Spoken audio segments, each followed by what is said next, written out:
আজকে এই অনুষ্ঠানটি প্রথমত দুটো বিষয়, এক 16ই ডিসেম্বর আমাদের বিজয় দিবস, এবং একই সাথে আপনাদের সাথে বহুদিন ছিলাম, 17 প্রায় 18 বছর আপনাদের সাথে ছিলাম, বাট আগামী 25 তারিখে ইনশাল্লাহ আমি দেশে চলে যাচ্ছি।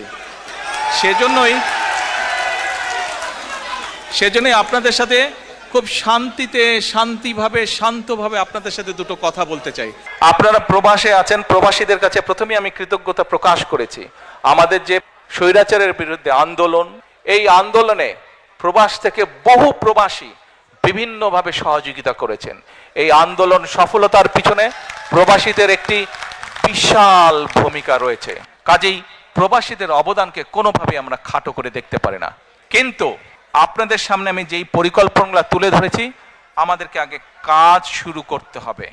আমরা যদি কাজ শুরু করতে না পারি এবং আমরা যদি সকলের দাবি উপস্থাপন করতে থাকি, তাহলে কিন্তু একটা ইনডিসিপ্লিন তৈরি হবে, ফলে আমরা কিন্তু আমাদের কাঙ্ক্ষিত লক্ষ্যে পৌঁছতে পারবো না। এই আগামী নির্বাচন কিন্তু কোনো এক্সপেরিয়েন্সের বিষয় না, এক্সপেরিমেন্টের বিষয় না। এই সুযোগটা আমাদের কাজে লাগাতে হবে, এইটিকে সদ্ব্যবহার করতে হবে। আপনাদের সকলকে, প্রবাসীরা যেরকম আন্দোলনকে গড়ে তুলেছেন বিভিন্ন সাহায্য সহযোগিতার মাধ্যমে, একইভাবে প্রবাসীদের সামনে এখন বিশাল দায়িত্ব হচ্ছে যে সঠিক দলকে নির্বাচিত করতে সহযোগিতা করা। যেই দল সঠিক পরিকল্পনা নিয়ে আগামী দিনে দেশকে গড়ে তুলতে সক্ষম হবে, যেই দল আগামী দিনে সঠিকভাবে বাংলাদেশকে সামনে নিয়ে যেতে হবে। আমরা যদি একসাথে থাকি, ঐক্যবদ্ধভাবে থাকি, তাহলে আমাদের এই প্রিয় মাতৃভূমিকে কিন্তু আমরা সঠিক ডাইরেকশনে নিতে পারবো। আমি 1 বছর আগে আপনাদেরকে বলেছিলাম যে সামনে কিন্তু আমাদের কঠিন সময়, ষড়যন্ত্র থেমে নেই, এবং এই নির্বাচনও কিন্তু খুব সহজ নয়। আপনারা অনেকেই কিন্তু ব্যাপারটা এখন বুঝতে পারছেন। 1 বছর আগে যা বলেছিলাম সেটা কিন্তু হচ্ছে এখন। আমি আবারও বলছি, সামনের সময় কিন্তু খুব সুবিধার না। কাজেই সকলকে ঐক্যবদ্ধ থাকতে হবে।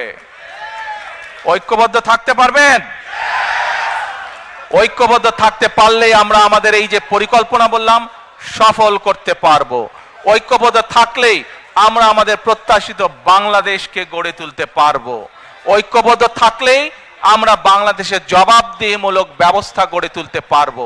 এই ব্রিটেনে যে আপনারা আছেন, এই দেশের জবাবদিহিমূলক ব্যবস্থা আছে বলেই এই দেশের মানুষ তার ন্যায্যতা থেকে বঞ্চিত হয় না। ন্যায্যতা থেকে বঞ্চিত হয় না। বাংলাদেশের মানুষ বহু যুগ ধরে তাদের ন্যায্যতা থেকে বঞ্চিত হয়েছে। কাজে আসুন, বাংলাদেশের মানুষের ন্যায্য অধিকার যদি ফিরিয়ে দিতে হয়, যে কোনো মূল্যে আমাদেরকে কি করতে হবে? ঐক্যবদ্ধ থাকতে হবে। ঐক্যবদ্ধ না থাকার কোনোই বিকল্প নেই আমাদের। United we stand, divided we fall. কাজে এই কথাটি আমাদের সকলকে মনে রাখতে হবে।